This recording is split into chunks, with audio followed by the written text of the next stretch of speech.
और उपस्थितगण,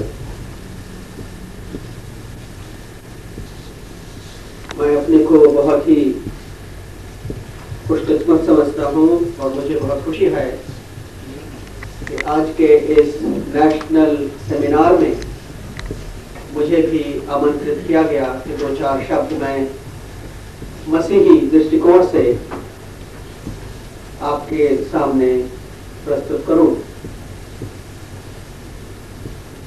तो मैं भी सबसे पहले उन वक्ताओं के साथ मिलकर जो मेरे से पहले बोले हैं, आपकी संस्था को, विश्वनाथ नाग की संस्था को बधाई देना चाहता हूं और उनको धन्यवाद देना चाहता हूं कि उन्होंने इस सेमिनार का आयोजन किया है और मौका दिया कि फर्क धर्म के लोग इसमें आए, अपने अपने विचार व्यक्त करें और खास तौर पर इसका जो विषय आपने चुना है, शब्द, द वर्ड, इसको आपने इस सेमिनार के लिए चुना। इसके लिए मैं आपका आभारी हूँ और आपको धन्यवाद देता हूँ और आपको बधाई देता हूं। उनकी आवाज में या उनके शब्द में अपने ही शब्द पाता था, वही विचार पाता था जो मैं आपके सामने रखना चाहता हूँ। या अगर यूं कहें, I found in their presentations echoes of what I myself would want to say to you. लेकिन इससे पहले कि मैं कुछ कहूँ, मैं बताना चाहता हूँ कि मैं इतनी तैयारी के साथ आपके सामने नहीं आ सका जैसे दूसरे वक्त आए, क्योंकि मुझे ये निमंत्रण सिर्फ 1 या 2 दिन पहले मिला। आज इस स्थान पर, मेरी जगह पर, द मोस्ट रेवरेंड डॉक्टर आनंद चंदूलाल को यहाँ पर होना था, जो उत्तर भारत की मसीह मंडली यानी चर्च ऑफ नॉर्थ इंडिया की अमृतसर डायसिस के बिशप हैं और उसके मॉडरेटर भी हैं, उसके धर्मगुरु हैं। लेकिन किसी कारण वो इस समय यहाँ नहीं आ सके और उन्होंने मुझे यह आदेश दिया कि मैं उनका प्रतिनिधि होकर आपके सामने आऊं। तो सबसे पहले मैं उनकी और तमाम उत्तर भारत की मसीही मंडली की ओर से आप सबों को शुभकामनाएं देना चाहता हूं और मुबारकबाद भी देना चाहता हूं। और मेरी ये प्रार्थना है कि परमेश्वर इस अधिवेशन पर, इस सम्मेलन पर अपनी आशीष उड़ेल दे कि हमारा इकट्ठा होना, इसके द्वारा हम एक दूसरे की सच्चाई, एक दूसरे के आत्मिक धार्मिक अनुभव को और गहराई से समझ सके और इसके द्वारा हमारे बीच में सद्भाव, मेल मिलाप, शांति बढ़े और तरक्की करे। तो ये मेरी प्रार्थना है। ये कहना जरूरी नहीं होगा कि ये समय ऐसा ही है जिसमें इस प्रकार के अधिवेशन और ज्यादा होने चाहिए और ज्यादा हम लोगों को मिलकर एक दूसरे को समझना है और एक दूसरे से सीखना है और एक दूसरे के साथ मिलकर एक आपसी मेल और मोहब्बत और शांति और न्याय को स्थापित करना है। यदि हम अपने आत्मिक जीवन में अपने धर्म की गहराइयों को खोजें, अपने विश्वास की बातों को गहराई से खोजें और यदि हम डिवाइसिव पॉलिटिक्स या फंडामेंटलिज्म या वो बातें जो कि धर्म में और समाज में खंडता डालती हैं, तोड़ फोड़ करती हैं, उनसे थोड़ी देर के लिए अपने विचारों को अलग रखें, तो हम पाएंगे कि गहराइयों में हमारे सबके धार्मिक तजुर्बे करीब करीब एक से ही हैं, सच्चाइयां करीब करीब एक सी ही हैं। और जैसा मैंने पहले कहा कि वे जो मेरे से पहले यहाँ पर बोल रहे थे, उनके वचन में, उनके अल्फाज में, उनके शब्द में मैं अपने ही शब्द की गूंज पा रहा था। Already in what has been said and done here, we are already in a state of mutual dialogue and understanding. We are sharing the same wavelength. हम उसी wavelength पर एक दूसरे से बात कर रहे हैं और इसलिए इस सम्मेलन का बहुत ही महत्वपूर्ण ये बहुत ही महत्वपूर्ण सम्मेलन है।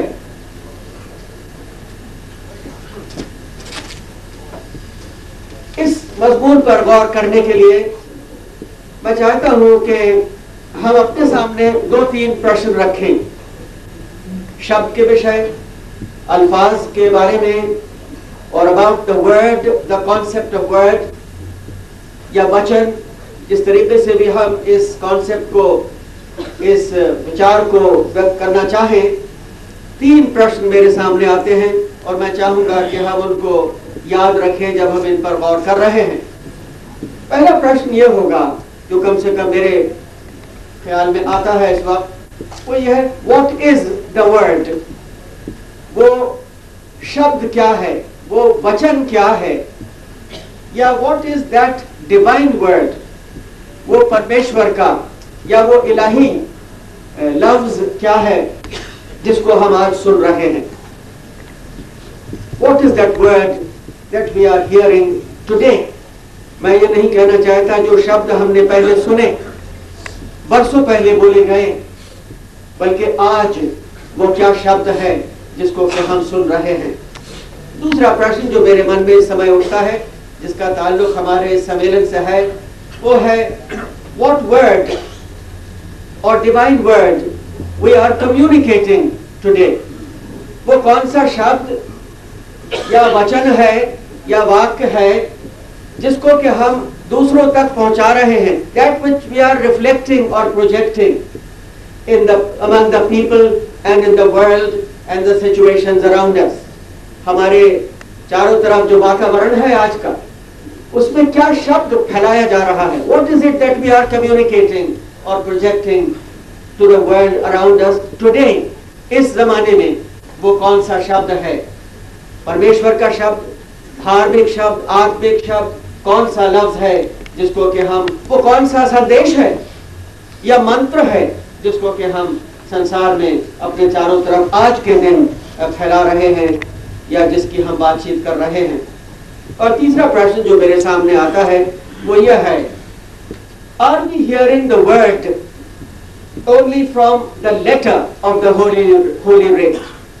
क्या ये शब्द जिसको हम सुन रहे हैं या जिसको हम परमेश्वर का वचन कहते हैं या कलाम अल्लाह कहते हैं, ये वो शब्द है जिसको कि हम सिर्फ लेख में पाते हैं, शास्त्रों के लेख में पाते हैं, जिसको मनुष्य की भाषाओं में लिखा गया है, या जिसको कि हम अपनी धार्मिक जो हमारी परंपराएं हैं, ट्रेडिशंस हैं, लिटरेचर है, उसमें पाते हैं? और या हम परमेश्वर का जीवित वचन, सच्चा शब्द आज भी उन परिस्थितियों में, उस संसार में, उस समाज में जिसमें कि परमेश्वर ने हमको रखा, इस वातावरण में सुन पा रहे हैं, शास्त्रों की ज्योति में होगा? कहने का मतलब यह है कि शास्त्र हमारे पास है, विश्वास हमारे पास है, परमेश्वर ने हमें एक आत्मिक अनुभव दिया है, उस अनुभव में होकर, उस शास्त्र को सामने रखते हुए क्या हम परमेश्वर का जीवित वचन सुन रहे हैं इस समय पर, इस जमाने में और उन हालतों में, उस वातावरण में जो हमारे चारों तरफ हमको घेरे हुए है, उस परिस्थिति में जिसमें हम अपने आप को पाते हैं, इस माहौल में जिसमें कि हम अपने आप को पा रहे हैं। शब्द के बारे में, वचन के बारे में बहुत कुछ कहा गया है और मैं उन सब का आभारी हूं जिन्होंने के कहा, और मैं उन सब से सहमत हूं। मैं उनसे ये नहीं कह सकता कि कोई ऐसी चीज उन्होंने कही जिससे कि मुझे इत्तेफाक नहीं है, और मैं उनका शुक्रगुजार हूं। और इसलिए मैं कहना चाहता हूं कि आपने बहुत ही अप्रोप्रिएट, बहुत ही मुनासिब मफहूम इस सेमिनार के लिए चुना है, मजमून चुना है आपने गौर करने के लिए, क्योंकि इसके अंदर एक ऐसा पोटेंशियल है, एक ऐसी ताकत है, ऐसी कुव्वत है जो वास्तव में हमको एक दूसरे से मिला सकती है, हमारे हृदयों को मिला सकती है। मैं बल्कि यूं कहूंगा कि हम यहाँ पर हम अल्फाज हैं, ऑलरेडी हम अल्फाज हैं। ऐसा क्यों नहीं होता कि हम आवाज हो जाएं? We are already saying the same word, but we are not able to utter it together somehow or the other. Why can't we be bound together by this word that we are uttering, that we are sensing deep down within ourselves? Why can't we be bound together by this word and commit ourselves to this word so that we can act together, ताकि हम इसी में एक होकर के अपने आप को इसको समर्पण कर सकें। मैं बाइबल से सिर्फ दो एक बातें इसके विषय आपके सामने रखना चाहूँगा। बाइबल में शब्द के लिए, वचन के लिए, वाक्य के लिए और वर्ड के लिए बहुत कुछ कहा गया है। और जैसा निजामी साहब ने फरमाया कि बहुत से मजहबों की किताबें हैं जिनमें के मजहबी किताब को ही खुदा का कलाम कहा जाता है। बाइबल उनमें से एक किताब है जिसको हम खुदा का कलाम कहते हैं। The word of God, that is a description of the Bible. And the word has a very central place in the whole of the Bible. Bible understands itself also as the word of God. Bible स्वयं अगर उसको हम पढ़ें तो उसमें हमें मालूम होगा कि वो अपने आप को ही खुदा का कलाम या परमेश्वर का वचन कहती है, क्योंकि इसके अंदर पैगंबरों के, नबियों के शब्द पाए जाते हैं, उनके तजुर्बे पाए जाते हैं। वो वचन पाया जाता है जो परमेश्वर में होकर उन्होंने समझा और जिसका तजुर्बा किया एक खास ऐतिहासिक समय पर। The word that they received and accepted and believed within certain concrete human situations, historical context, social and cultural situations of their own times down the centuries. इस वातावरण में जो परमेश्वर का वचन उनको मिला वो बाइबल के अंदर पाया जाता है, इसलिए उसको हम पवित्र वचन बोलते हैं, परमेश्वर का वचन बोलते हैं। लेकिन इसमें दो खास बातें हैं। वैसे तो बहुत कुछ कहा जा सकता है, एक तो वो है जिसकी चर्चा अभी तक की जा चुकी है। पहली चीज वचन के बारे में यह है, जैसे निजामी साहब ने फरमाया, वो हिस्सा कुरान शरीफ के साथ एक ही है कि तमाम कायनात जो बनाई गई वो कलाम, खुदा के कलाम से, उसके लफ्ज से, शब्द से ही पैदा हुई।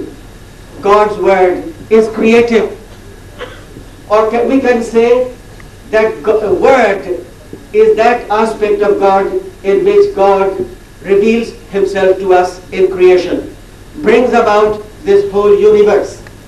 बाइबल शुरू ही इन शब्दों से होती है कि खुदा ने कहा, परमेश्वर ने कहा और वो हो गया। God said and it was done.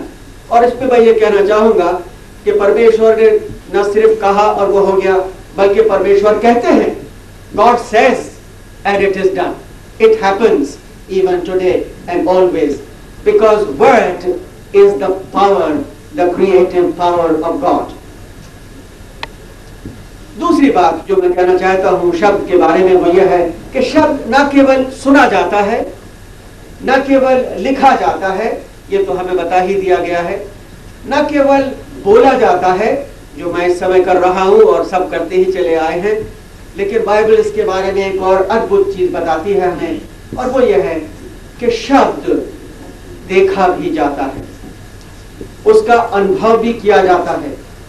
और ये बताया जाता है बाइबल में, खास तौर से पवित्र सुसमाचार में, इंजील मुकद्दस में, मुकद्दस यूहन्ना की इंजील में, कि वचन देहधारी हुआ और प्रभु यीशु ख्रिस्त के व्यक्तित्व में, उनके जीवन में, उनकी शख्सियत में, उनके कामों में, उनके बोलचाल में, उनके रहन सहन में, उनके जीवन में हम इस वचन को जीवित देख सकते हैं, एक रूप में देख सकते हैं, छू सकते हैं, महफूज कर सकते हैं। The Bible talks about this as the incarnation of the word. यूहन्ना की इंजील में इसके विषय बहुत सुंदर तरीके से उसकी पहली 14 कड़ियों में इसकी चर्चा की गई है, बहुत सुंदर तरीके से, कि ये वो वचन है जो कि आदि में परमेश्वर के साथ था, जिसके लिए कि कह दिया गया है, पर वही वचन देहधारी हुआ, हमारे बीच में आया, हम वचन को देख सकते हैं। परमेश्वर के अनुग्रह और सच्चाई से परिपूर्ण है ये, खुदा की सच्चाई और उसके फजल से मामूर होकर वो हमारे बीच में आया, उसने डेरा किया, वो हमारे साथ रहता है। और खुदा यीशु मसीह की मुकद्दस जिंदगी में, उनकी हुजूरी में हम इस शब्द का, इस लफ्ज का तजुर्बा करते हैं। कलाम मुजस्सम हुआ, जैसे कि उर्दू की बाइबल में लिखा हुआ है। तो मैं इसको खत्म करना चाहूंगा, फिर एक बार आपका शुक्रिया अदा करते हुए, लेकिन पवित्र शास्त्र में से मैं इन शब्दों को आपके सामने पढ़ना चाहूंगा जिसका कि शब्द से संबंध है, खास तौर से मुकद्दस यूहन्ना की इंजील, उसका पहला बाब और उसकी पहली 14 आयतें। मैं हिंदी में पढ़ रहा हूं। आदि में शब्द था, शब्द परमेश्वर के साथ था और शब्द परमेश्वर था। वह आदि में परमेश्वर के साथ था। उसके द्वारा सब वस्तुओं की सृष्टि की गई और जो कुछ भी उत्पन्न हुआ उसमें से एक भी वस्तु उसके बिना उत्पन्न नहीं हुई। उसमें जीवन था और वह जीवन मनुष्यों की ज्योति था। ज्योति अंधकार में प्रकाश देती है और देती रही है, परंतु अंधकार उस ज्योति पर विजयी नहीं हुआ। सच्ची ज्योति जो प्रत्येक मनुष्य को प्रकाशित करती है संसार में आ रही थी। शब्द संसार में था और संसार उसके द्वारा उत्पन्न हुआ, किंतु संसार ने उसको ना पहचाना। वह अपने जिन लोगों के पास गया और उसके अपने लोगों ने ही उसे स्वीकार नहीं किया, किंतु जितनों ने उसको स्वीकार किया और उसके नाम पर विश्वास किया, उसको परमेश्वर की संतान बनने का अधिकार दिया गया। वचन देहधारी हुआ और उसने हमारे मध्य में निवास किया। हमने उसकी ऐसी महिमा देखी जैसी पिता परमेश्वर के एकलौते पुत्र की महिमा, जो अनुग्रह और सत्य से परिपूर्ण है।